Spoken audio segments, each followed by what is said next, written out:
Hi guys, good morning. Ngayong araw, samahan nyo kami. Papunta kami ngayon sa Marvel. Maghahakot or maghahaul kami ng BB-itik guys. Yan. Sasama din kami guys. Diyan si Ate Sia. Kasama din siya. Siya yung assistant ni Papa. Yan. Nagtra-travel na kami guys papunta doon sa may area ang napupuntahan namin guys. Yan yung daanan namin papuntang Coronadal City.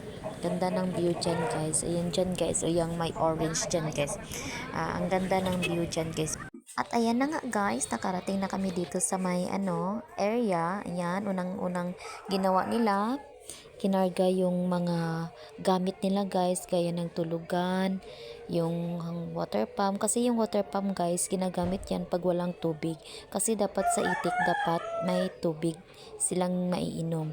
Kaya pag walang tubig, ginagamitan nila ng water pump. Yan na guys, pinagkakarga na nila.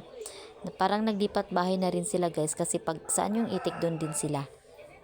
Pagkatapos magkarga ng mga gamit guys, yun sinudot na namin yung mga BB-itik, pinagkakarga na rin sa hauler.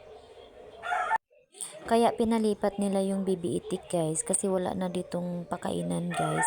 Dapat kasi sa BB-itik maraming kuhol, maraming palay at merong tubig guys ang area na kanilang pakainan or kakainan. Kasi pag walang kakainan, hindi sila mangingiknog. Dapat sa BB-itik guys, kondisyon yung kanilang katawan para makaitlog sila ng marami. Sa ngayon guys, wala ito silang itlog guys kasi parang walang dito guys, walang harvest pa guys. Parang nagpaano lang sila dito para mabuhay lang ang itik guys. Meron ng kakainin kahit na bitin guys. Ayan na, nagta-travel na kami. Ayan na yung kinarga naming BB-itik guys sa hauler. Ganyan yung may mga nakarating na kami dito guys sa area yung kung saan dito namin ilagay yung kanilang BB-itik guys kasi medyo may malawak-lawak pa ang patukaan dito. Mga 2 to 3 days guys pa. Pero after 3 days guys, lilipat na rin uli sila guys kasi maubos na dito ang area guys. Kasi marami-rami din sila dito guys, parang 4 sila na grupo dito na area. Yan, mga magkakapatid sila guys, yung may-ari ng BB-itik guys. Dapat kasi guys sa BB-itik, malapad at malawak yung patukaan para makapag-itlog sila ng marami. Ayan yung area guys, yan. Palayan, pero hindi pa yan masyadong malawak guys. 2 to 3 days lang yan dyan sila guys. Then after that 3 days guys, lilipat na ulit sila guys sa kabilang munisipyo doon sa may Santo Niño.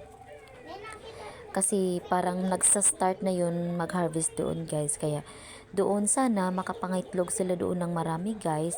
At sana magkaroon na rin sila ng ng pera. Kasi mahirap pag walang guys walang pakainan or walang itlog, wala ding pera. At ayan lang guys, thank you for watching. God bless everyone.